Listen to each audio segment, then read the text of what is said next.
Assalamualaikum warahmatullahi wabarakatuh.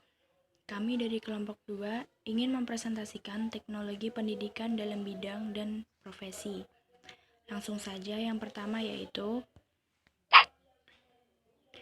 pengertian dari teknologi pendidikan. Kata teknologi selalu memiliki berbagai penafsiran. Kata ini berasal dari bahasa Yunani yaitu teknologia, tekno artinya kemampuan dan logia artinya adalah ungkapan. Pengertian teknologi yang utama adalah proses yang menghasilkan nilai tambah. Proses tersebut menghasilkan dan suatu produk tertentu. Produk yang digunakan dan dihasilkan tidak terpisah dari produk lain yang telah ada dan karena itu menjadi bagian integral dari suatu sistem. Yang kedua adalah teknologi pendidikan sebagai bidang.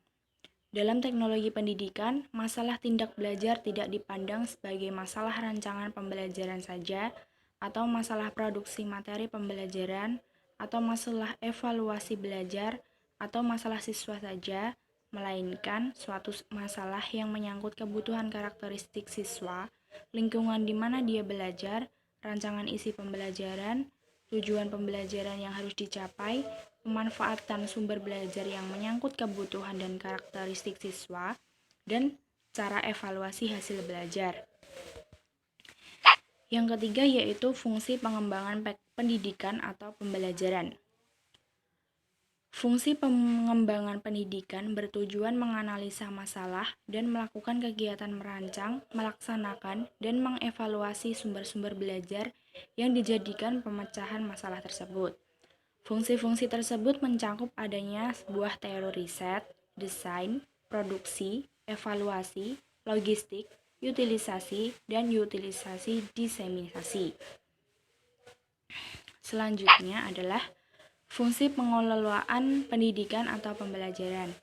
Fungsi ini bertujuan mengarahkan atau direct atau mengawasi satu atau lebih fungsi pengembangan atau fungsi pengelolaan pendidikan lainnya agar penyelenggaraan yang efektif dapat terjamin yang meliputi organisasi dan pengelolaan personal. Selanjutnya, teknologi pendidikan sebagai profesi. Profesi teknologi pendidikan adalah tenaga ahli yang melakukan teori dan praktik dalam mendesain, mengembangkan, memanfaatkan, serta menilai proses dan sumber untuk membelajarkan peserta didik. Selanjutnya, yaitu tugas dan tanggung jawab profesi. Konsep tenaga profesi diusulkan pengakuannya oleh pemerintahan yang dikenal dengan perjenjangan. Jenjang paling rendah disebut asisten pengembang teknologi pendidikan yang dibedakan lagi dalam jenjang pratama, muda, madya.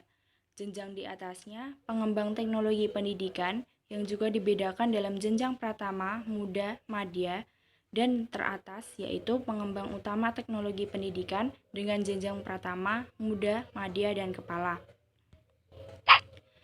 Sekian presentasi dari kelompok 2, kurang lebihnya kami mohon maaf. Wassalamualaikum warahmatullahi wabarakatuh.